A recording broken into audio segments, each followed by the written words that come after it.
Oke, Assalamualaikum warahmatullahi wabarakatuh. Waalaikumsalam. Waalaikumsalam warahmatullahi wabarakatuh.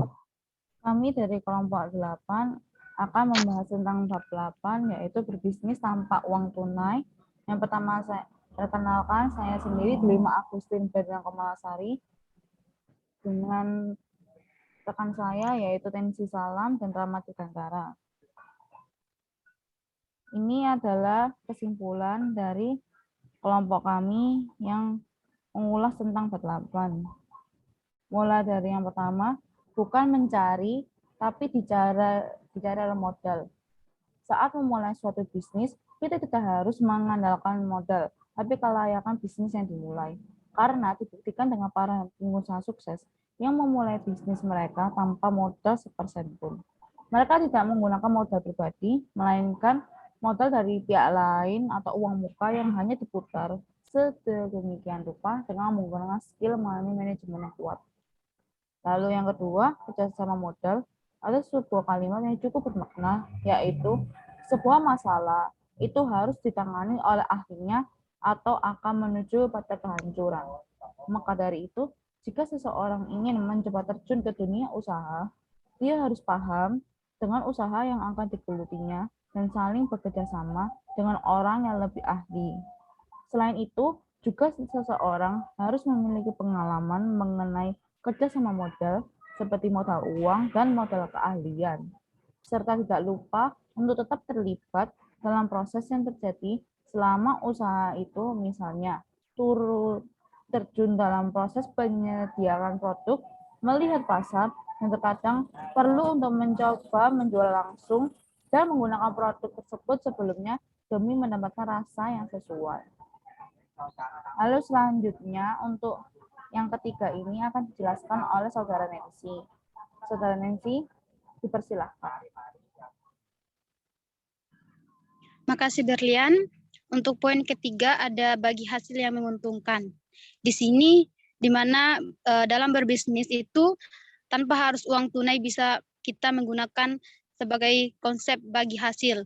Yaitu kita bisa menggunakan konsep bagi hasil, yaitu mereka membiayai 100% modal dan Anda 100% tenaga, di mana Anda yang bekerja, memproduksi, dan kemudian menjual.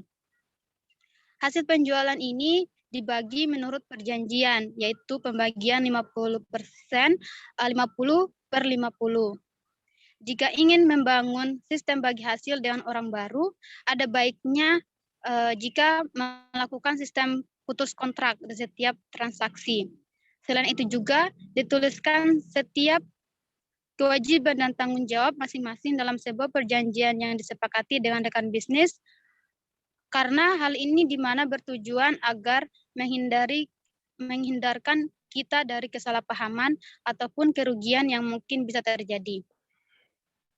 Kemudian poin keempat, menjadi perantara atau broker. Ini di mana dalam berwirausaha memang memerlukan modal. Salah satunya adalah uang tunai. Tetapi masih banyak cara agar kita bisa mendapatkan uang tanpa mengeluarkan modal uang, yaitu dengan membangun jaringan menjadi broker. Jadi melalui broker ini kita dapat membangun jaringan dengan kalangan pemodal atau para pengusaha sukses. Selain itu, kita bisa bergabung kepada komunitas agen real estate. Jadi saat ini sebagai bisnis broker sangat diminati oleh masyarakat. Tetapi pegawai yang bekerja di dunia broker itu tidak berstatus sebagai pegawai. Mereka hanya sebagai entrepreneur yang menemukan jumlah pendapatan mereka setiap per bulannya. Seperti itu. Kembali ke moderator. Baik, terima kasih untuk Nancy. Selanjutnya untuk poin yang kelima akan dijelaskan oleh Rama. Untuk Rama, dipersilahkan. Yang kelima ada barter dengan pemasok. Barter adalah pertukaran barang dengan barang atau barang dengan jasa. Metode dagang ini sudah ada sejak dulu. Saat peradaban manusia muncul transaksi bisnis pertama kali dengan menggunakan sistem barter.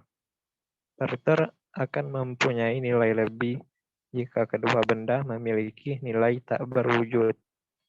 Dan yang terakhir, multifungsi.